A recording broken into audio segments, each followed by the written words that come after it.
It's July 7th, 2024, and I'm with John Jeckovich, World War II vet, and rereading his book called Their Mother's Sons that he wrote 20-some years ago, 900 plus pages, and I believe there's a total copies printed were between 10 to 16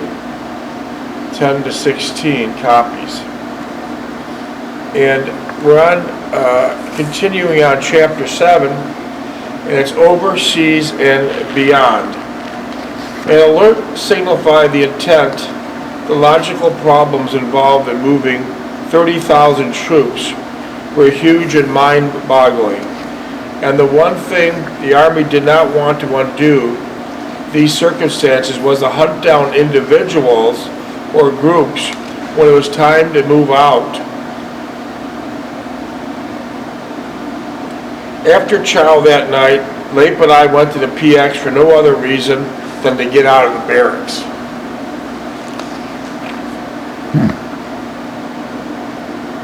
There were card games and dice games throughout the barracks, and those who were not gambling were raising hell one way or the other.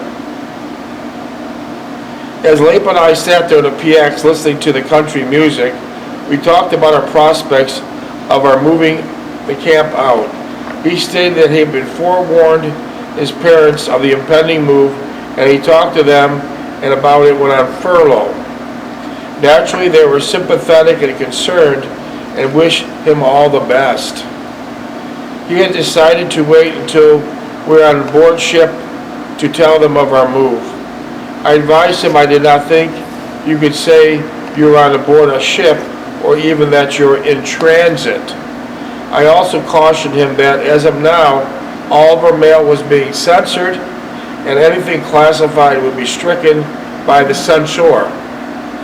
As I talked to Leip, the thought suddenly came to me that with all the transfers and the movements out of the division, we had the powers that left Leip here. Since more capable and adaptable men had transferred out, I did not understand their logic. In the same light, why they left Sergeants Wheeler and Rupert in the division. I thought about it long enough, and to begin to wonder what they really had in mind for the division. Just thinking about it made me uneasy and apprehensive. At that moment, Sergeant Flood came by and sat at our table. He informed me that we have done an excellent job on the warehouse and supply room, and he asked if I gotten in touch with any party in Owensboro. I was surprised and touched by his interest and said all the phones were disconnected and I had no way of getting through. He leaned over and in a half whisper told me to come to the orderly room about 2300 hours tonight. He was CQ and would give me an outside phone line. I thanked him and said that it was most thoughtful and gracious of him to give me the opportunity to call out. He smiled, slapped me on the shoulder and left. That night after returning from the PX, What? That night after I returning from the PX, I waited on the back porch until it was time to make my call to Ann. The barracks were still noisy and would continue the way until lights out, and I was hoping we would ship out soon, as the disorganization and turmoil was nerve-wracking to say the least. A little after 2300 hours, I entered the orderly room. Sergeant Flood was sitting behind the desk and greeted me cordially. He explained to me how to use a small switchboard, and he got out to get out on the outside line. He left the room saying he would be in the general area if I needed him. I pulled out one of the upper trunk lines from the console and switchboard and connected it to the jack to the terminal. A red light went on above, a headset with a speaker and earpiece attached. I plugged its jack into the terminal at the bottom of the board. There was a small rotary affixed to the tabletop to the tabletop of the switchboard, and I just dialed Ann's number. I was surprised and exhilarated to hear her pleasant voice. She seemed surprised and bewildered, but half suspecting of what I was about to convey to her. I then told her that we'd be shipping out directly, and that would be the last phone call I'd make to her. I also said that I was sorry I had caused her anxiety or distress while we were together, and I loved her very much, and I miss her greatly. I could hear her sobbing softly, and she was desperately trying to control herself. She said that she knew I'd be calling for just that, and we were leaving camp, and had been anticipating my calls these past several days. She told me she loved me very much and never caused her one moment of concern or anything of that nature. She would miss me and told me to take care and write as soon as possible. She again repeated that she loved me. I could hear her trying to control her tears as she talked. I said that I would write soon as I could, and I would think of her constantly, remember all the wonderful times we had together. I repeated that I loved her and I would miss her, and then sadly said goodbye. Sitting at the switchboard for a minute, I thought of our conversation, of what it meant to each of us. I disconnected the jacks, put the headset on the board, and walked out of the room. I thanked Sergeant Flood for all his kindness, and he stated that saying goodbye was the toughest part of being a soldier. Yeah, I smiled, waved goodnight, walked down the steps of the orderly room, and headed toward the barracks.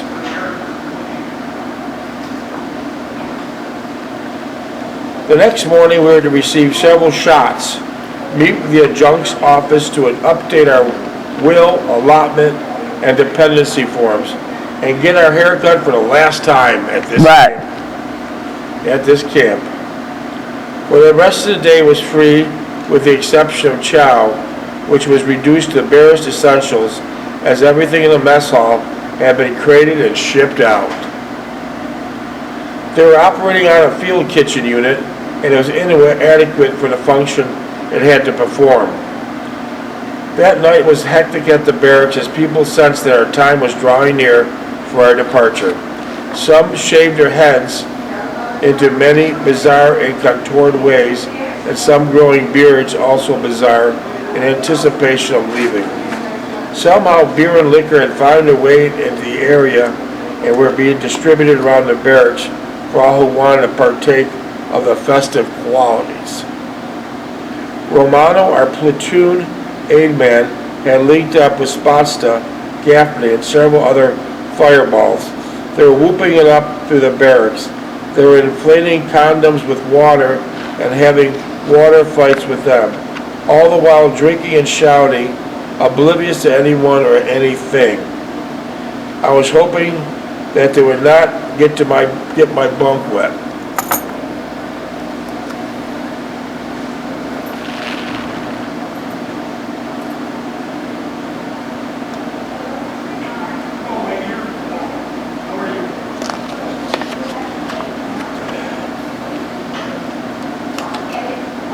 Finally, Sergeant Rupert came through and told the participants they had 10 more minutes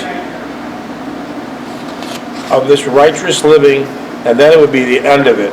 Sergeant Flood came through after a lot of time and turned off the barracks light at 200 hours.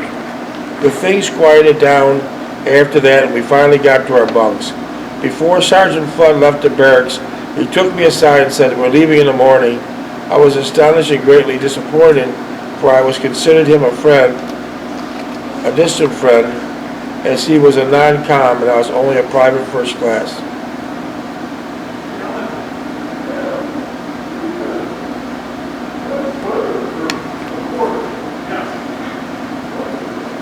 He told me that he had transferred to an honor guard at Arlington.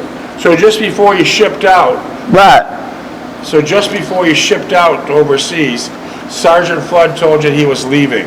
The what? Sergeant Flood told you that he was leaving before you shipped out to overseas. Yeah. Sergeant Flood. Yeah. Where was he going? You sent to the Arlington Cemetery as an honor guard. The what? Flood told me that he was being transferred to an honor guard at the Arlington National Cemetery in Washington. I did not know what to say. I was dismayed at his leaving and counting on his support and knowledge when we got overseas. We shook hands. He told me to take care of myself and that I would make out all right. I knew the score and I would come back to marry that girl as I knew the score and I would come back to marry that girl in Owensboro. As I tried to fall asleep after receiving Sergeant Flood's devastating news about leaving, I thought how most of it, not all originated, were gone. All the ones that were left were Sergeant Rupert and Whaling, TK-5 Eckert, and all the officers were gone. Sergeant Flood was shipped out at the last moment, and all the squad leaders and newly appointed. Again, I felt uneasy as I thought of this, and an old habit comparing classmates in school came rushing back. I wondered where I would ultimately wound up in the scheme of things.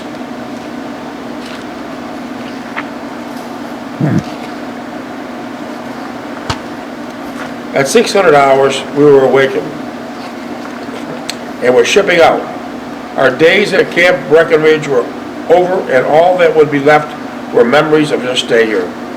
I was distressed and adversely affected at the thought of not seeing Ann again. But the news of Sergeant Flood's departure magnified my feelings all the more. I felt I had lost what little friendship I had generated, and was back to where I was when I first entered the Army. The only difference was at this point, I had the inkling of what friendship, affection, and love meant and felt like, where areas before there was only empty words and no significant or real meaning. Again, I reverted to my old standby, almost attaining a sought-after goal, only to have it shattered at the last minute. This was attaining a sought-after goal, only to have it shattered at the last moment. This had happened to me repeatedly, and each time became more difficult to adjust to its outcome and lasting significance. Are you finding anything interesting in that book? Yeah. Okay, you enjoying that book? Huh? Are you enjoying that book? Yeah. All right, I'll keep reading. After a light breakfast, we gathered our gear and boarded the 6x6s for our journey, which would take us to a staging area at the station. We still did not know where we were going, east or west, the Pacific or the ETO, and it was the uppermost in everyone's mind.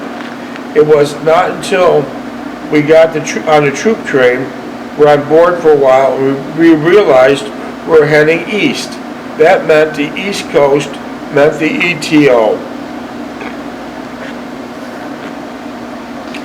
We were on a troop train a little over 4 days and 3 nights before we reached our destination. It was Camp Shanks, a port of embarkment, one of the largest military troop concentration and embarking bases during the war. It was located in Orangeburg and Rockland counties, and it processed well over 1 million troops for overseas duty. Their stay at Shanks was relatively short, 4 days, which is the average division embarking overseas.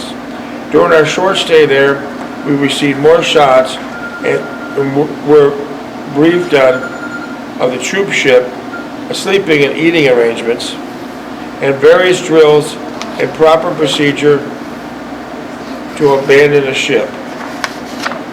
We were given the opportunity to ship home any extra items we might have accumulated while at Camp Breckenridge.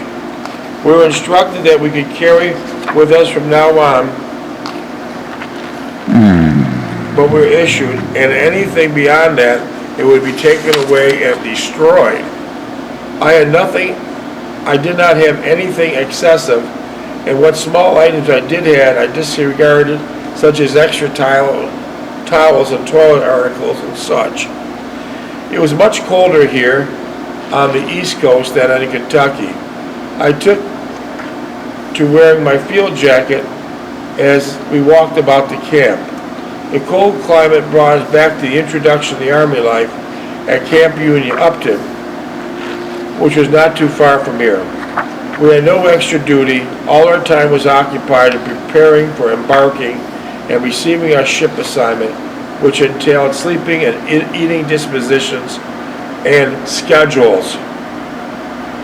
We were all builded in a one-story tar paper huts, which were unheated and uninsulated, and quite cold during the evenings, especially when the wind would blow off the ocean from an easterly direction.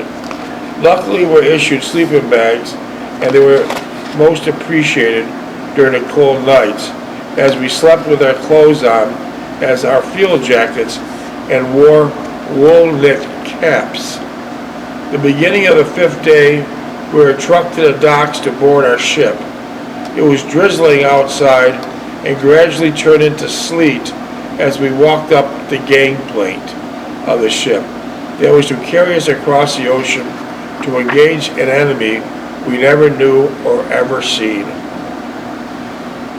Our company was quartered on a second deck below the waterline as we entered the area. It suddenly became quite warm and stuffy. Our berths were 5 to 6 high, depending on the contour of the ship's bulkheads, and the aisles separating the berths were no more than 2 feet wide.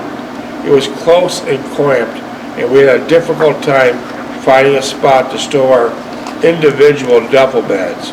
Let alone attempt to maneuver the narrow aisles.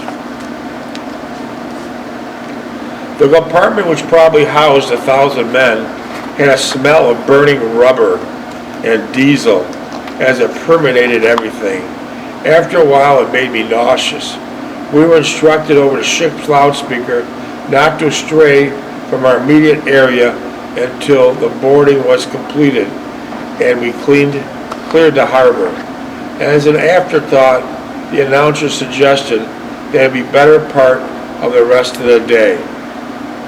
I was flabbergasted. How was it to last down here? For that length of time, with no air to speak of. It was becoming very warm, and most of us used our field jackets and shirts for lying in our berths and only a t-shirt. I was in the 3rd berth. Late minutes? What's happening? Oh, I just told about the 4th of July. Okay. 11. Lape was below me, and one of our ammo barrels were in the top berth, a scant 8 inches away from the ceiling bulkhead. I did not envy his position, for I was claustrophobic at the mere thought of the ceiling being only 8 inches away from my face. Our troop ship was a former luxury liner that had plotted the Atlantic sea lines in well-heeled tourists and adventure seekers. It had been retrofitted into a troop ship after the war began, and it could easily accommodate 15 to 20,000 troops in its present form. It had probably made 20 trips to ETO, delivering troops and the equipment. The ship was manned by the Merchant Marine and had a crew on the Coast Guard on board to handle the security, which consisted of 50 caliber machine guns, AAA artillery pieces sprinkled about the ship. We were not allowed to leave our immediate area so as not to cause congestion and confusion while the ship was taking on its human cargo. As there was nowhere to go but to our immediate sleeping quarters, we all had pressed in trying to pass the time in such cramped, uncomfortable surroundings. The air about us was virtually at a standstill. Even though I could hear the ventilating blowers whirling away, the odor of sweated bodies and feet penetrated every nook and cranny, and I would have given up anything to go topside for a breath of fresh air. Fortunately, there was no smoking allowed. Without this restriction, living conditions would have been completely intolerable. Late on the other squad members started to complain about the conditions, and Fink assured them it would improve once everyone was aboard and headed for open water. The pronouncement did not alleviate our despair to any extent. Nevertheless, we felt better having vented our frustration and discomfort. I found that the most comfortable and relaxing position was to lie perfectly still on my back, close my eyes, and let the whirling of the ventilating motors create an illusion of streams of cool air circulating around my body. It also helped greatly to think of Anne and all of our time together. Yeah. Finally, after what seemed to be an eternity, the huge ship began to grunt and groan, as if it had just awakened from a deep sleep. Then suddenly a tremendous jerk forward, and the giant ship slowly began to creep forward. There was much bumping and scraping along its side hull, presuming from the tiny tugboat struggling to free her from her place of rest. This went on for a time, and then there was complete silence, with only a sensation of movement. It was only when all the ship's diesel engines were online that they feel the actual thrust of the giant liner as it moved forward. The drone of its mighty engines assured us of its magnitude and strength, and its sound was sheer comfort as it began its journey across the wide expanse of the ocean.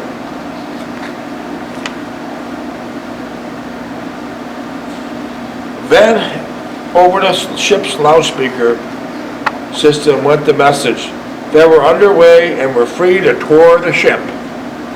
We all made a mad scramble for the topside and the benefit of some clean, fresh air. The air felt good, and it was rejuvenated us considerably, and it was then when I realized the enormous amount of the size of the ship and the thrust into the water as I peered over the railing. It was a good 30 to 40 feet to the surface of the water, and I saw that the ship appeared to be several football fields in length. That's a big ship. What? That ship was several football fields in length. That's a big ship. From end to end. I Yeah. was immensely impressed with its size and power, and thought, where else but in the Army could I have an opportunity to experience something of this magnitude? We spent most of the rest of the day exploring the ship and mingling with the rest of the troops on board. It was fascinating to look out to sea and see nothing but the wide expanse of the ocean, with no land in sight anywhere. Eating on the board of the ship was an exercise in patience and maneuverability, as the meals on board were served 24 hours a day. With such large number of troops to feed, they could not accommodate everyone at one sitting, but were compelled to feed by rotating shifts. Hence our breakfast, just put it up on the table. Wow. Hi, it's heavy. Your turn.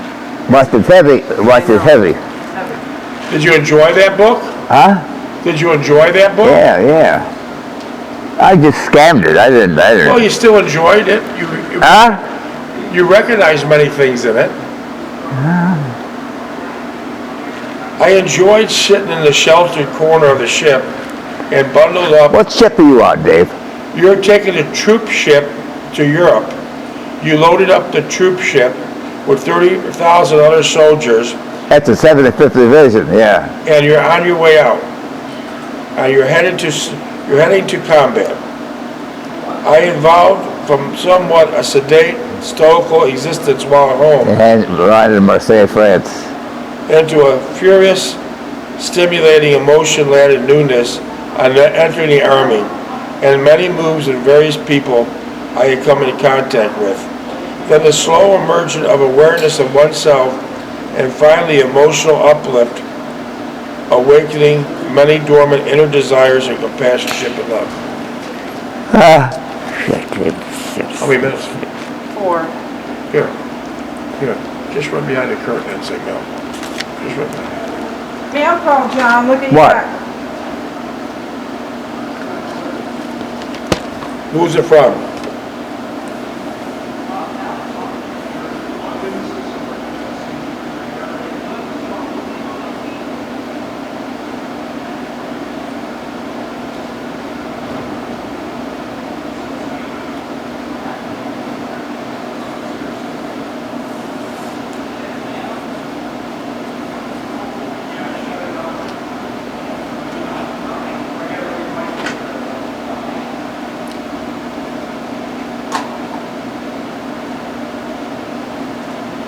Where does it look like it's from, John? Huh? Where does it say it's from? Hello, Mr. John. Thank you for Where is this from? Nothing here. Now, let me see. Let me see in the back. Hurst Verlag Schloning and Company. So it looks like Germany. Thanks for reading your book. I am learning so much about World War II. I love your show. Best regards, John Scheckelmeyer. Must What be was the German. What he's talking about the show? We love your show. This show right This you're reading. doing. The reading. Your that you're book reading. What was the person's name? Scheckelmeyer. Is that a female or male? It could be a guy or a girl. Sean? Huh? Sean or Yes, Jed. Jane? Gene.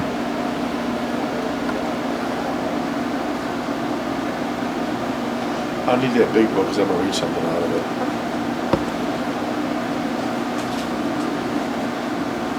There was a spot I had in It's right here. initially.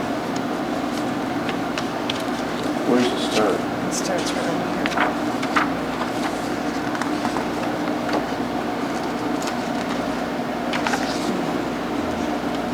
How could you read my book? We're, It's on video. It's on the internet. we're reading it on the internet. Right here. Let's see. And then read a little bit. I'm going to. Let me see. I don't know if we have enough light though. Okay, I can read it from there. We got 1 minute left. Maybe save it for. Yeah, I'm going to. Where's this other mail? We give him this afterwards. Oh no, not now. Huh? Not now. You want to put it on his table in there? Yeah.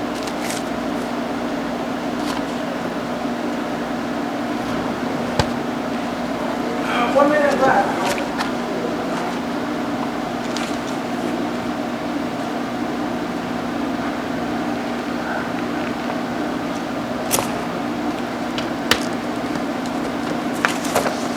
Scheckelmeyer. That's German, huh? Sounds it to me. You're looking chipper today. How you feeling? Good. You're looking well. You're looking well.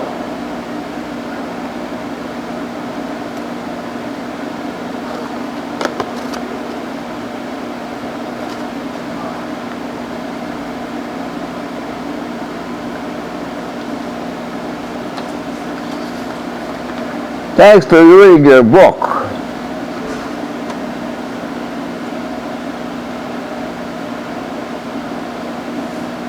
I can't find where that starts. Okay. I love your show. What show are we talking We're about? talking about what we're reading right What now. we're doing right now. It's on the internet. It's on the internet. Yeah. Okay. Put that in the book. Yeah. I'll put in with the rest. Show me. That weird shit. I'd start.